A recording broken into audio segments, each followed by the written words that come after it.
Welcome to Hey Dr. Sue. So people submit their sex questions to me anonymously, and once a week I post one question and one answer. Do you have a sex question you've always wanted answered? Go ahead and check out the description for information on how to submit it anonymously. This week's question is, on the TV show Friends, what are the 7 erogenous zones Monica's referring to?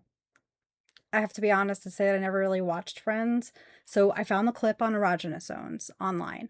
If you haven't seen it or want to rewatch it, it's season 4, episode 11, the one with Phoebe's uterus. Before I get into explaining the 7 places, I want to actually define what an erogenous zone is, because not everyone may know. An erogenous zone is an area of the body that's highly susceptible to touch and can be highly arousable during sexual stimulation. Keep in mind that it doesn't mean that always touching that area is going to lead to arousal. There are primary erogenous zones and secondary erogenous zones. A primary erogenous zone tends to have a lot of nerve endings, and there are areas of the body that most people would respond well to if you started licking or touching or rubbing it in a sexual way.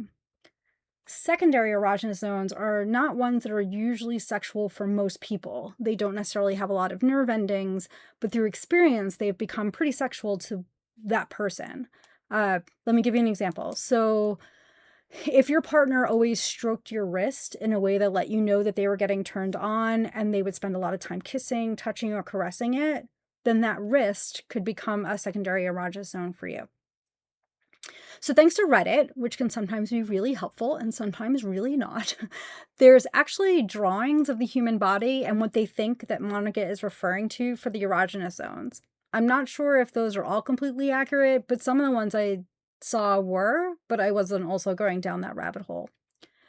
What I can tell you is that we generally think of 7 different erogenous zones. Those are not in a specific order, except that I'm going to start at the top of the body and work my way down.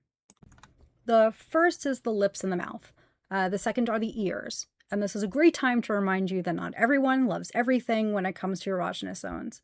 Some people may enjoy a gentle nibble on the earlobe, but they may get really turned off by you sticking your tongue in their ear.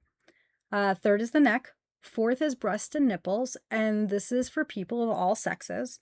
While men might not have a lot of breast tissue, they may very much enjoy when their nipples become part of sex play. Note here about trauma.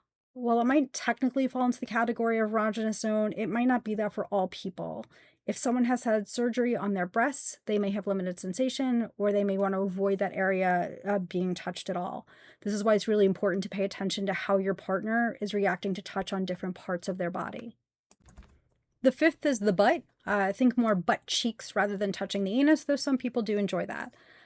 Sixth is the inner thighs, and seventh are the genitals, which sounds pretty straightforward, but where exactly on the genitals feels good can vary from person to person.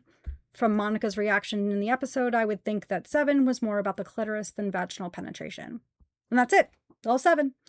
But please remember that it's totally normal to not like all 7 of these areas being touched. And if you've got a personal 8 through 15, I would encourage you to share that information with your partner.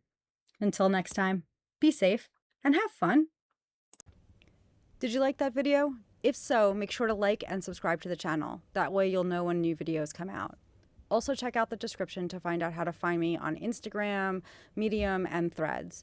And make sure to check the description for links where you can submit your own sex question.